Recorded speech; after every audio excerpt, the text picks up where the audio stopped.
Time Chroniclers, The Reunion Part 2.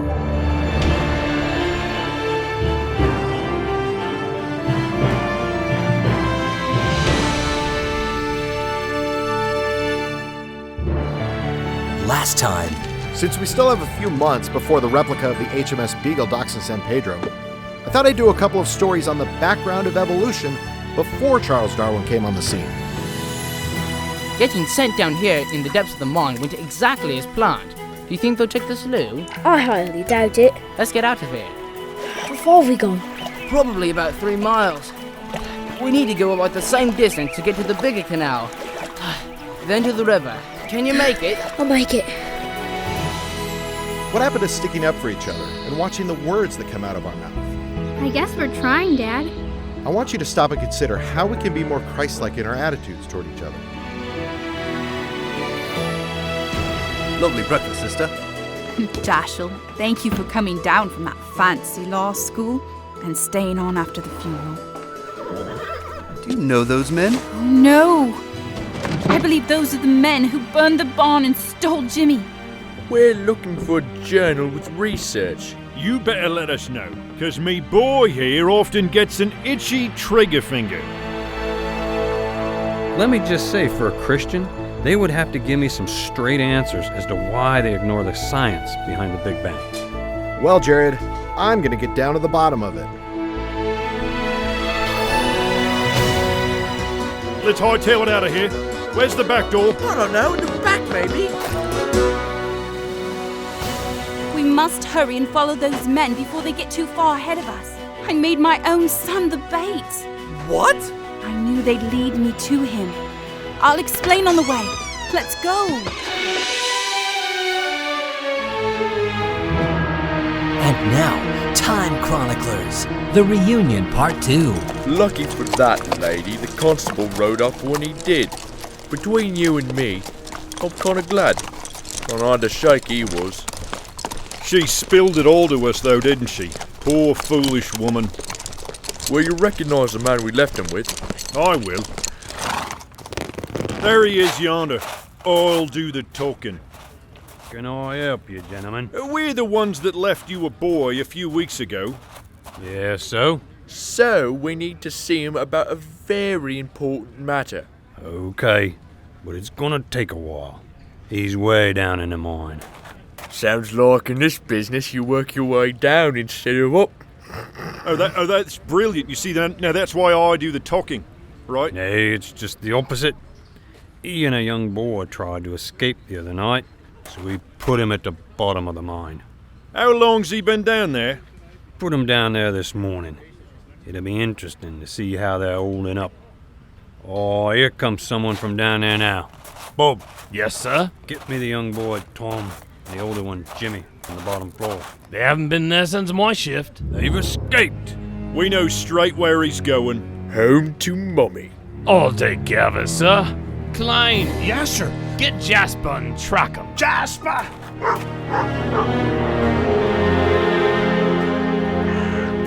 Did they see you? No. They were talking right next to the fence. Snuck up on the other side and hid it all. The boys have escaped. Those 2 men think they've gone back home. The others are going to search for them in Bath and Bristol with a bloodhound. Any ideas? I think he'll head for Bristol. He went there once with his father.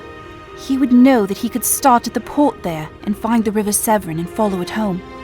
What a stroke of providence that those men came back.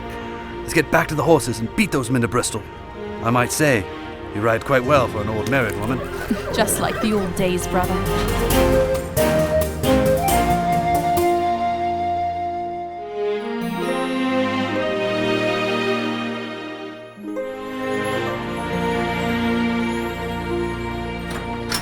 I'm home, everyone! Hello?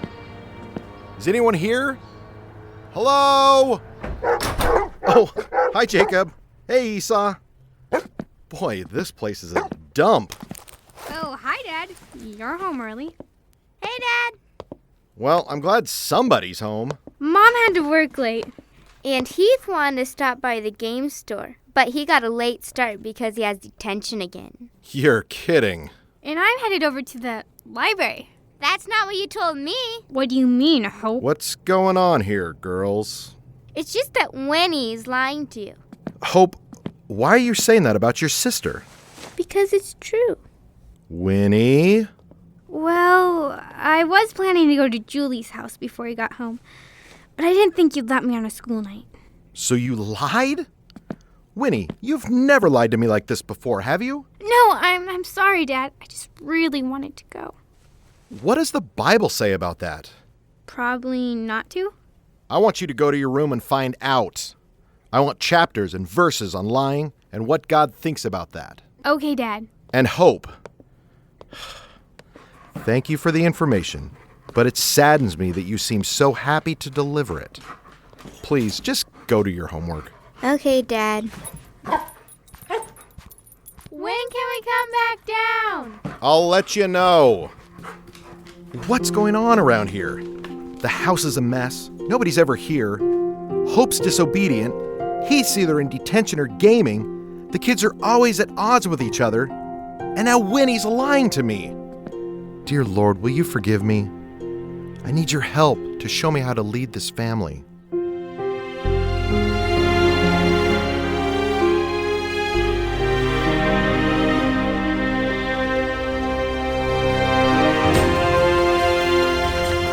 December 1831. We were able to go from the canal to a barge on a bigger river. I was astounded by the fact that my tin kept both his log and my father's dry. We were on our way to Bristol, excited for every mile that took us away from that dark hole. We fell asleep on the barge behind some luggage. Hey, we got you. Stowaways, eh? Wait, sir, we can pay. This barge is for coal only. You're getting off at the next stop, you are. But my friend here, he's kind of sick. No concern of mine.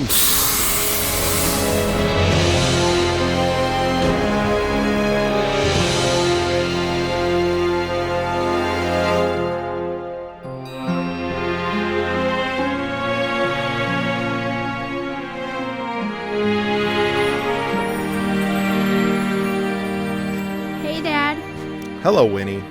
Where's everyone else? They went to the store with Mom. Winnie, why don't you have a seat? You want to talk about what happened earlier today, don't you? That's true, young lady. I asked you to find out what the Bible says about lying. It says a lot. It says not to lie. It says that God hates lying lips, that Satan is the father of lies, and that when we do lie, we are being dishonest. Did anything in particular stick out to you? Proverbs 13:5. A righteous man hateth lying, but a wicked man is loathsome and cometh to shame. If we lie, then we'll be shamed. Wow, that's a powerful verse. Oh, Dad, I don't want to be a liar. Please forgive me for lying to you. I don't ever want to do it again. It's okay, Winnie. Look, we all make mistakes. But we need to do our best to please God in all that we do. So I appreciate you asking my forgiveness. But I think the one you really need to ask forgiveness from is God. Do you want to do that right now while I'm here with you? That would be great. Okay, let's pray.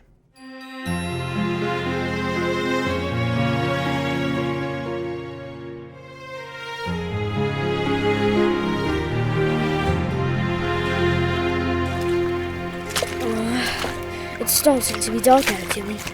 Yes, I was hoping we could ride all the way to Bristol, but it's not far now. Do you think Jasper's going to catch up with us? I hope and pray not. That was the whole idea of leaving during the day instead of the night, to give us a head start. Yes, but we plan to ride by barge. They could still catch up to us. Let's just keep walking as fast as we can. We've got to get home. Home? That's a word I haven't heard in a long time. Oh, it's a great place, Tom. I can imagine it. Me mum humming in the kitchen. We'll stir in a pot of savoury smelling stew. A cosy warm fire on the hearth. Sounds wonderful. I can't wait to see me mum. She's got a smile that lights up the darkest night. She'll like you, Tom, she'll treat you just like a son. It's probably been hard for her without me dad, but with you and me and the Lord's help, we can get the farm up and running again. Oh, it's a great place to live. Just wait and see, Tom. We've just got to make it there. A dog! That's Jasper! Run!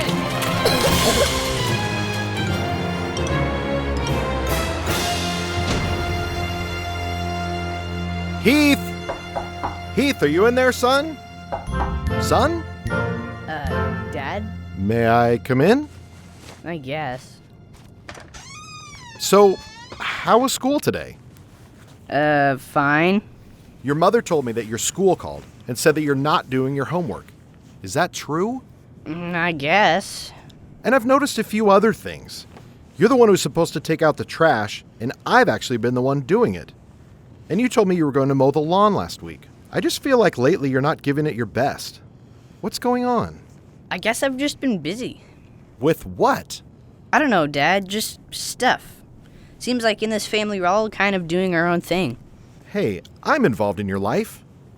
Look, see those trophies over there on the shelf? I was there when you won the soccer championship. And over there on your desk is that picture of us fishing last summer. That was 2 summers ago. Hey, what's that cool thing on your tablet? Oh, it's just a game I play. No, really, I'm interested. Is it a brick maze or something? Yeah. Basically, you can build anything you can imagine. Look, not only did I build this castle, but I built a bunch of cities. I can't believe how elaborate this is. It took a lot of work. Really? Mm-hmm. Look at the paintings on the wall. It took me 3 days just to do that. 3 days? Son, I'm sorry, but I think I just discovered where your time's going. Wait, I thought you were getting into this. It is cool, but it's causing you to neglect your responsibilities. Listen, if things continue to not get done, I'm going to have to take that away from you. Dad, it's the only thing I really enjoy doing. Let's put it this way. I want to see a change this week, or else the tablet goes. Clear? Crystal. And, son, please watch your attitude. Okay, Dad.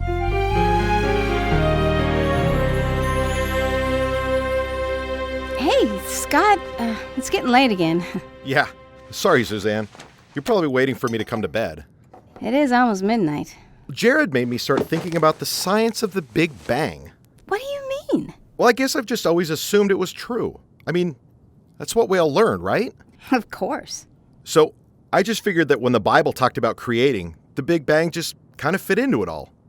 But then Jared showed me how the Bible's account is totally different. Made me want to check it out a little more. Jared? I know. But guess what I found? If the Big Bang really happened, it should have created a bunch of magnetic monopoles. Magnetic hooby-wuddies? All right, you know how magnets have a north and a south pole? Yeah, 2 different charges. Well, a monopole's a magnet with only one pole. According to the physics of the Big Bang, the extreme heat would have created them. Yet, there aren't any. Wow, that's interesting. Also, when the Big Bang transformed all energy into matter, it should have created equal amounts of matter and antimatter. Isn't antimatter something from Star Trek? No, it's real. They can create it in a lab. It has the opposite charge of matter. But the fact is, almost all of the antimatter is missing. Okay. Next, scientists believe the Big Bang formed the lighter elements of hydrogen, helium, and lithium, which is what created the first stars. Then they say some of those stars later exploded and created stars with heavier elements. Then those stars would eventually explode, leading to stars with the heaviest elements. So, each population of stars would increasingly be made of heavier and heavier elements? Right. And we should still see all 3 types. We do see stars made of medium heavy elements and the heaviest elements. But let me guess, the ones with the lightest elements are missing? How'd you know? Seems to be a theme here. So, we have missing monopoles, missing antimatter, and missing light element stars. You never hear about this, but when it comes to the Big Bang, the scientific support just seems to be missing. But isn't the universe actually expanding? Yeah, that's what I was thinking. But look what I found. Isaiah 40:22. It is he that sitteth upon the circle of the earth, and the inhabitants thereof are as grasshoppers, that stretcheth out the heavens as a curtain, and spreadeth them out as a tent to dwell in. So the Bible was talking about the expansion of the universe long before they even invented the Big Bang Theory? Suzanne, do you realize how huge this is? It's like, for most of my life, I've tried to fit the Big Bang into the Bible because I thought science demanded it. And yet there's no reason for it. Wow, It's like you don't have to try to hold on to both ideas at the same time. Exactly. And that was Jared's point, that Christians need to pick one or the other. Oh, he's gonna go nuts when I show him. Oh, Scott, this is pretty wonderful, but I gotta confess, I'm starting to shut down. What do you say we head to bed and do this again tomorrow? Gotcha. Happy wife, happy life. I'll put all the books away and be up. See you in a few.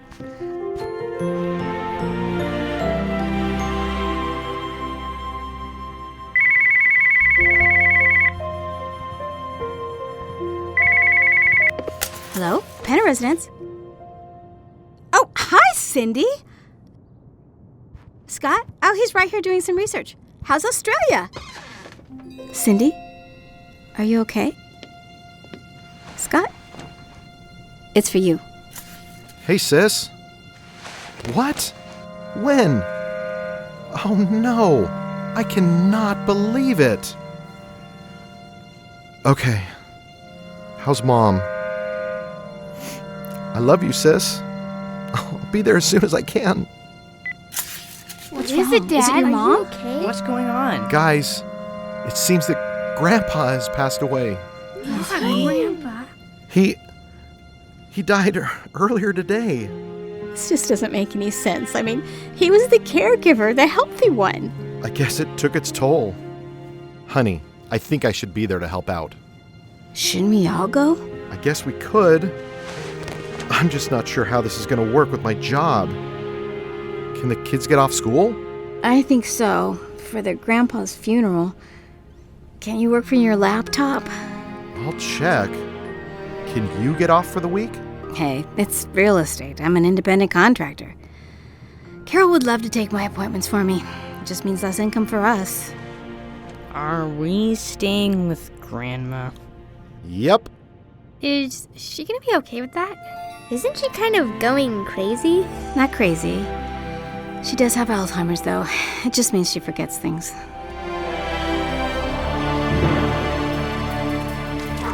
It's Jasper, all right. I can't believe he found us. I can see the lights of the town, Jimmy. Almost there. I'm sorry, Jimmy. Tom, we can't stop here. Grab one of the lower branches of that tree. I think we made it. We're safe. I made it. Good boy, Jasper. Good training. Got out from me, boys. Come on down from there, I'll show you.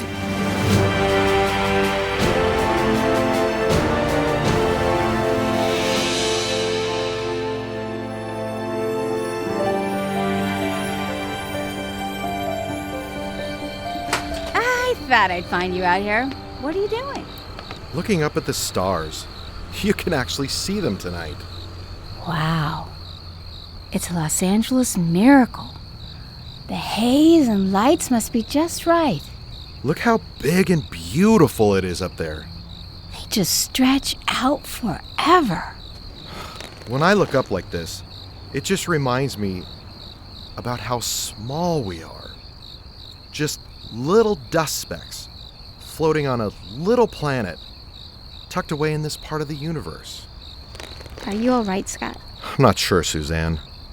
I know that's not the right answer, but I'm just not sure. It's kind of hard to understand, isn't it? Why your dad? Why not your mom, who's a believer? Yeah, I've been thinking about that. But also, what if they're right? Who? In the quiet of the night, do you ever wonder if... maybe this is all we get. Maybe there is no God, no eternity. Maybe it was just an accident that this all came together. I have my moments, my fears. But then I think back to having kids. Yeah, you have to be strong for them. No, yes, but literally having our children. Each one was such a miracle.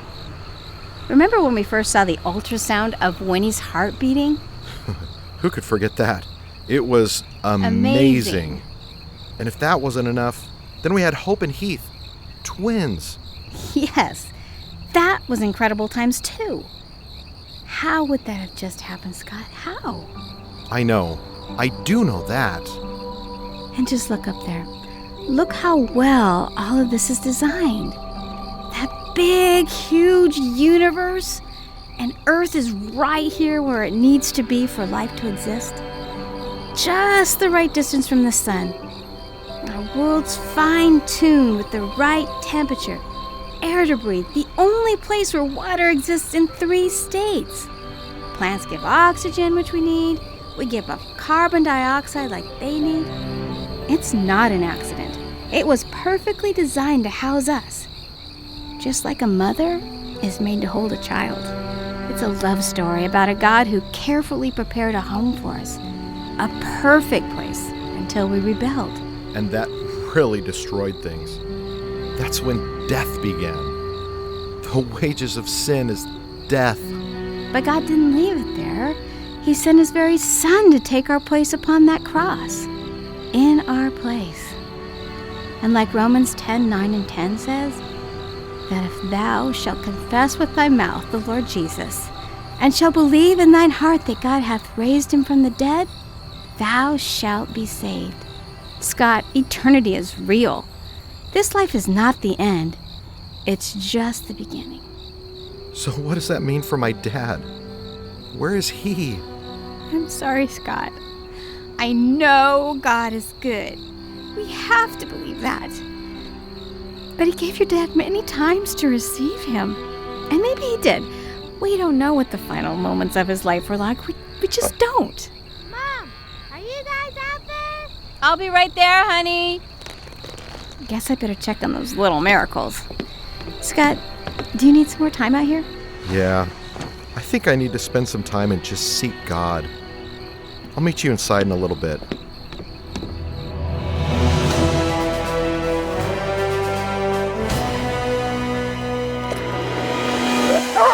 You come down from that tree now.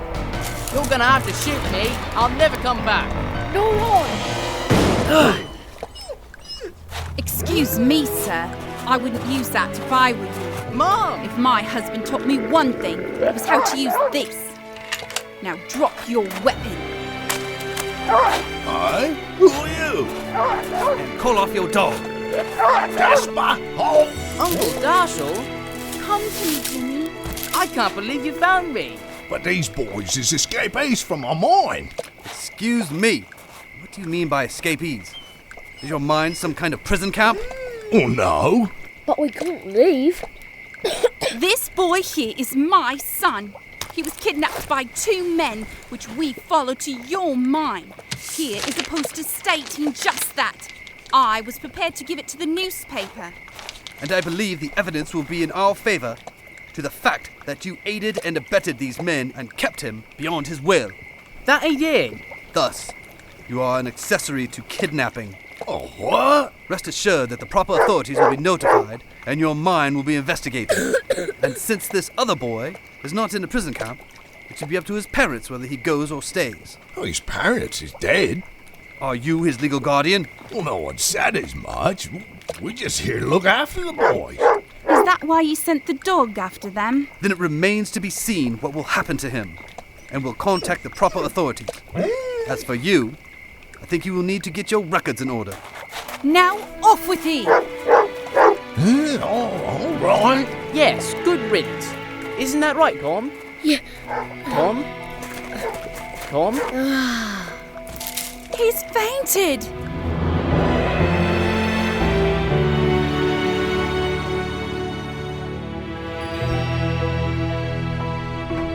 Thanks for stepping into my office. No problem. We have a lot to talk about. Let me start by saying that I am so sorry that your dad passed away. Thank you, sir. I guess it kind of took us off guard. He was taking care of my mother. So, I need to take next week off and go up to Rough and Ready. Where is that even at? Never heard of it. Yeah, I don't think anyone has. It's a little tiny town in Northern California. It's above Sacramento and a little east. It's in gold mining country. We're going back for the funeral and to arrange for long-term care for my mom, but then I'll be right back here in the office. Okay, look. I want to make sure that we're moving forward with your series of articles. Just keep writing and stay in touch with Gina while you're gone. Yes, sir. As a matter of fact, I've almost got a first draft. This is the second article on Charles' father, right? Yes. The last one was on his beliefs on stellar evolution. This one's about his thinking on the origin of life. Can you give me a quick rundown? Sure.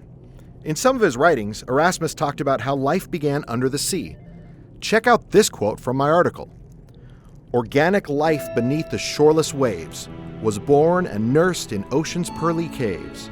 First forms minute, unseen by spheric glass, move on the mud or pierce the watery mass.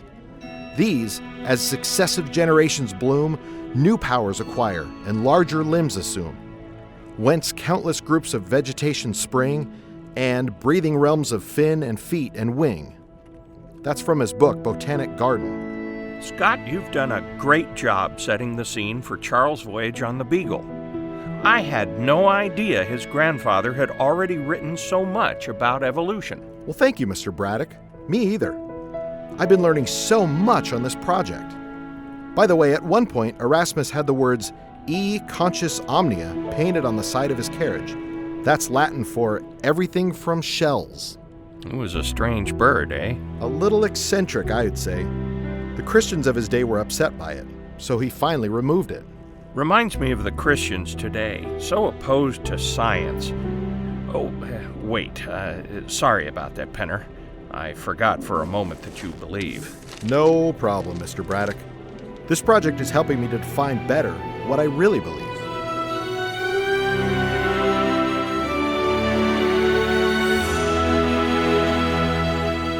Oh, Jimmy, give your mother a hug. I thought I'd never be able to escape. I was worried I'd never see you. It was the hand of God, but those men came just as Dashel visited. He's the hero. He tracked them all the way to the mine. Good to see you, boy. You too, Uncle Dashel. I'd all but given up hope on you. But then those men came back to find the journal, and we followed them, and it led us to you. God works in mysterious ways, doesn't it? Aye, he does. It's good to see you haven't lost your faith in all of this. No, I believe my faith's been made stronger. Oh, it'll be good to get back home again. We'll invest what I got from the crops, and we'll be back to snuff in no time. It looks like we'll have a guest. I can't wait. Tom? Tom? He's really out. We need to get him some food.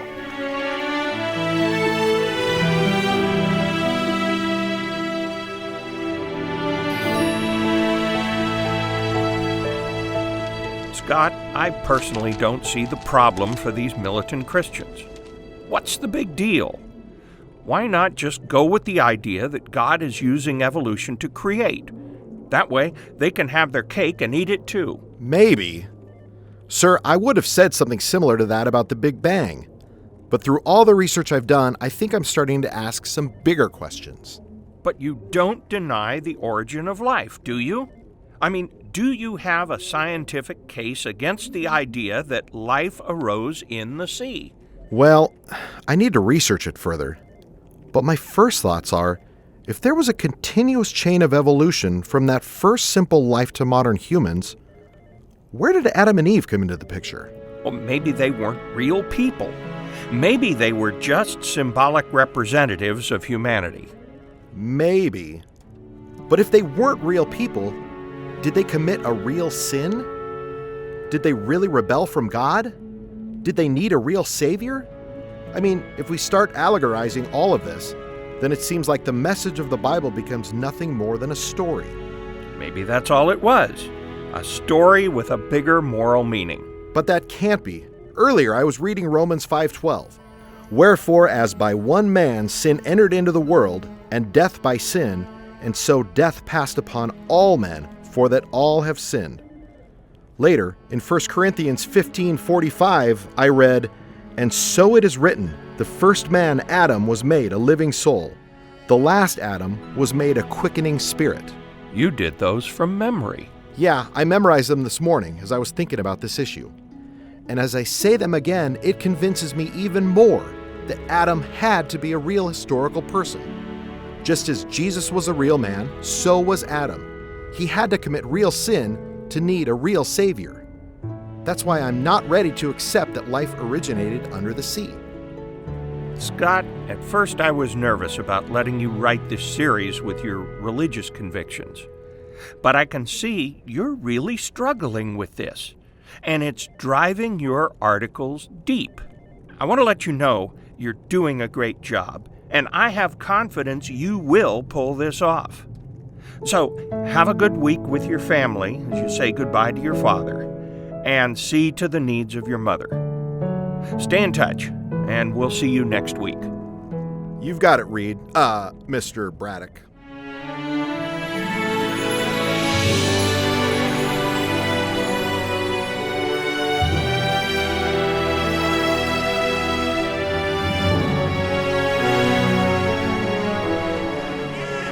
Look at this city. I hope we find some food and decent lodging. What's happened? I read about this. The people wanted better representation. There was a bill that would do just that, but it was voted down. There were riots here and in Bath, and a few other cities. Yes, according to the London Times, over 40 buildings were destroyed. I was hoping you weren't there, Jimmy. It'll be an act of providence to find a place here at all. Wait, the newspaper man. He'd be pretty old now. He was a young man when your grandfather was a vicar. He started out as a printer and printed flyers for him. Then, when he started his paper, he published some of your father's articles. I remember going with Father there.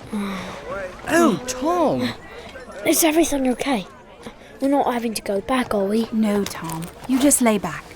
Jimmy, here's some shillings. See if you can buy some food from one of the vendors. We'll have a nice meal.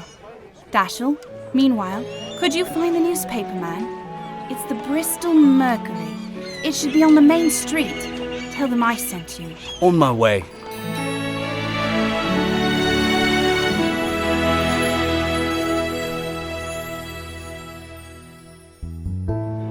I love this restaurant. Wasn't that the best tortellini? Hey, anything beats that pureed okra, right? You just offered to bring me to an upscale restaurant for no reason. Okay, gentlemen, here's your check, and I'll come pick it up whenever you're ready. Thanks. So you doubt my motives of taking my good friend Jared out to lunch? You just never asked me by myself. It's always as a group. Well, maybe it's time to start doing it more. So you guys are headed to Rough and Ready tomorrow?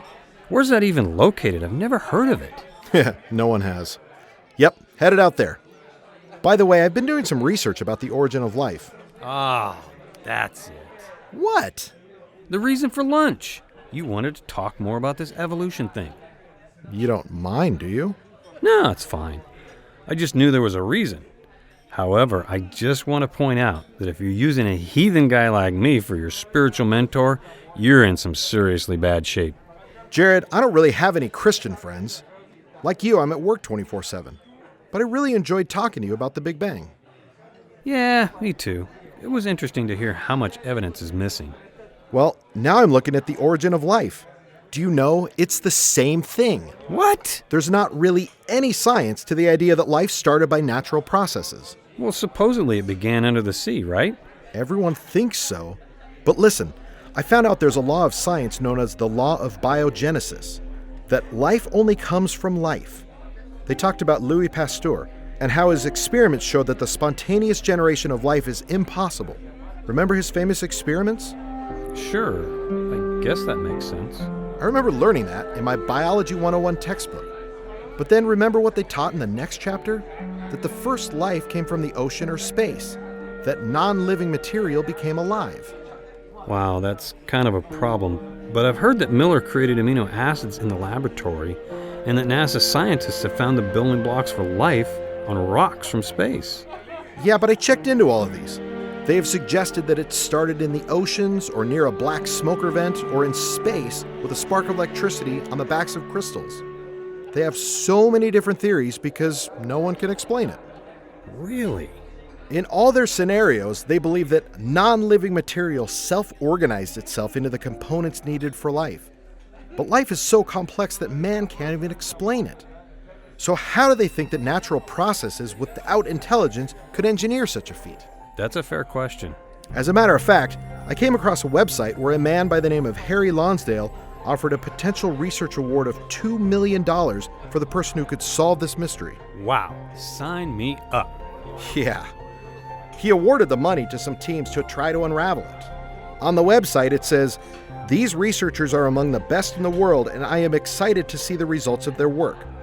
Lonsdale said, "Ultimately, it is my hope that within a decade or two, the fruits of this research will help provide answers to the origin of life question, and that a rational model for life's origin will be taught in every biology classroom in the world." Interesting. So they really don't have an answer yet. Okay, I need to pack. I'll catch the bill on the way out. Sounds good. Safe travel, Scott. And thank you for confiding in me like this. No problem. We'll do it again when I get back. Fresh fish, catch of the day. Come get your warm biscuits. All right, Jimmy. I see the newspaper office. We're just down the road. I'll meet you out here afterwards. Yes, Uncle Dashiell.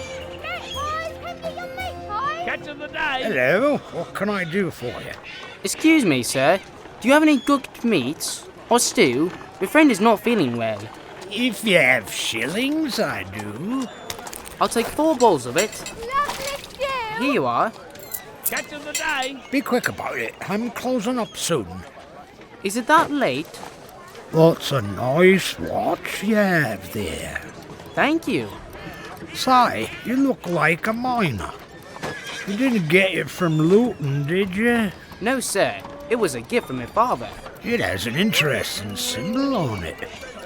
You say your friend is sick, did you? Yes, sir. Well, I got just the thing. See me sign? I must have missed it. It's Thorius Copernicus Lamarckian fluids. It'll cure your friend's ailments. You could trade that watch for it, or anything else of value. No thank you, sir. Here you go. Thank you, sir. Uncle Dashiell! I can't believe I'll be seeing you later. What is this market vendor up to? What will happen to the Penner family when they arrive in the quirky little town of Rough and Ready? To find out, join us next time for Time Chroniclers, New Frontiers, Part 1.